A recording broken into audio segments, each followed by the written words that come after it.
How to create double exposure photographs.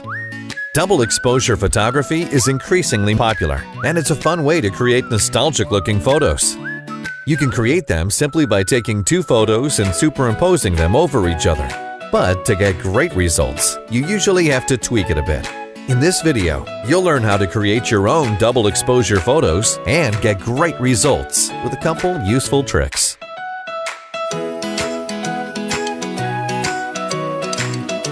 To create a double exposure photo, you'll need two photos.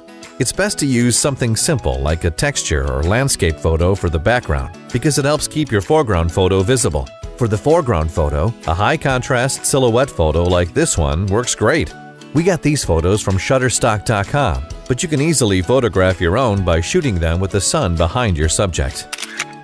Begin by opening the background photo into Photoshop. Drag and drop your foreground photo into the canvas.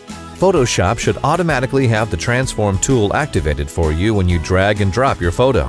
Set the blending mode of this layer to screen, then resize and position the image any way you like. Press Enter to apply the changes. Don't worry too much about getting the correct placement because you can readjust this later. As you can see, we already have our double exposure photo. Sometimes it can be this easy, but there are some things that we can improve on in this photo. We'll start by adjusting the contrast of the photos.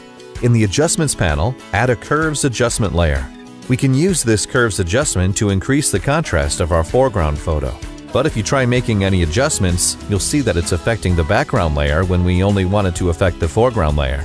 To make this adjustment layer affect only the one layer below, click the Create Clipping Mask button in the Properties panel. If you are using an older version of Photoshop and do not see this button, you can press Alt-Control-G or Option-Command-G on Macs to create a clipping mask. Now we're ready to make the adjustments.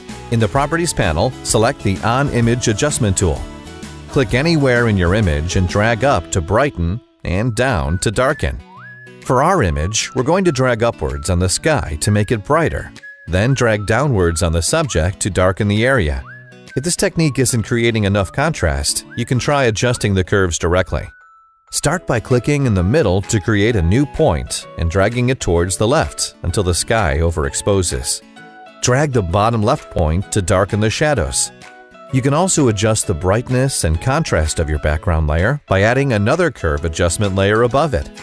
Since there aren't any layers below the background layer, you don't need to create a clipping mask for this adjustment layer.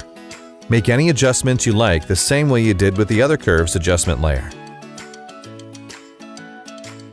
Now that we're closer to the final results, you can transform and position the image any way you like. If you'd like to move or transform the background layer, right-click on the layer, then choose Convert to Smart Object.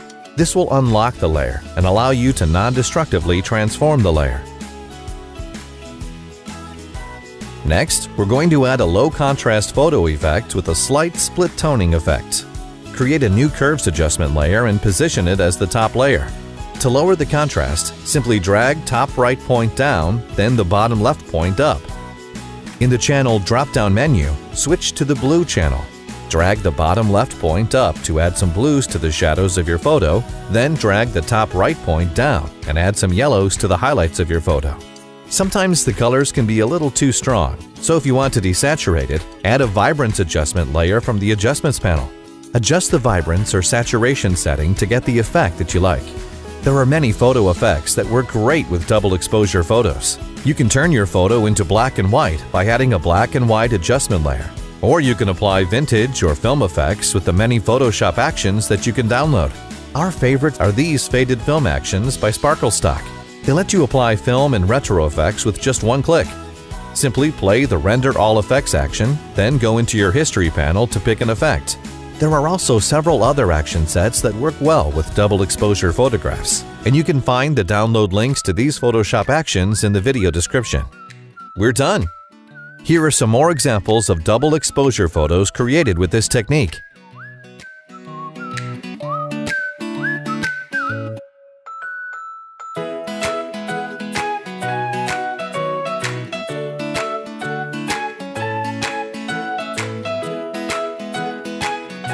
Thank you for watching this video. Subscribe to us for more great Photoshop tutorials. Here are some of our other Photoshop videos that you might enjoy.